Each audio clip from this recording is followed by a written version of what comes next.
அஸ்ஸலாமு அலைக்கும். வெந்நீர் கொதிக்க போட்டிக்கிறேம்மா ரைஸ் குக்கரில்.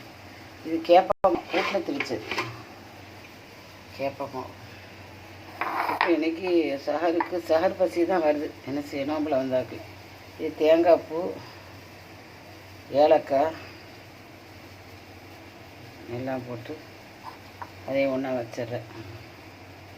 பசிய மரம் என்ன செய்ய. தேங்காய் பூ, கேப்பை வீட்டில் திரிச்சது, ஏலக்காயும் தேங்காய் பூ ஒன்றா போட்டு வந்துட்டேன். தேவையான அளவு சீனி கொஞ்சமாக தான் போட்டிக்கிறேன். சீனியை போட்டு இது ரொம்ப நல்லது கேப்பை.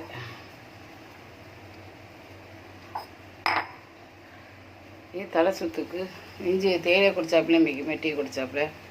அதுக்கு கருப்பட்டி, மல்லி, ஏலக்காய், மிளகு, இஞ்சி, வேறு என்னது கொட்டை அந்த அங்கூர் நினைக்கிறேன். கொட்டை கருப்பாய்க்கு திராட்சை மாதிரி, திராட்சை தான், கருப்பு திராட்சை, அது எல்லாம் போட்டு அவிச்சு குடிக்க போகிறேன். இதை பசையாக இருக்குது. இது சஹருக்கு கேப்பை புட்டு. இதுக்கு குடிக்க தலை சுற்றிலாம் எந்திரம் நல்லதுன்னு குடிக்கிறேன். கொஞ்சம் கருப்பட்டியும் போட்டிக்கிறேன். சர்க்கரை இருந்தால் சர்க்கரை போடலாம். எங்கள் வீட்டில் கருப்பட்டி கொஞ்சம் இருக்கிறதுனால கருப்பட்டி போட்டேன். நல்ல மணத்தை கிடக்கும், உடலுக்கும் நல்லது. இது ஒரு பசிக்கு அமரும். கேப்பை, ஏலக்காய், சீனி, தேங்காய் பூ போட்டு எல்லாத்தையும் போட்டே வச்சுட்டேன். சரி, பார்த்து நல்ல உணவு. ரெண்டுமே ரொம்ப இதாக உள்ள, உடலுக்கு ஃபிட்டாக உள்ள உணவு. வேலையும் ஈஸி.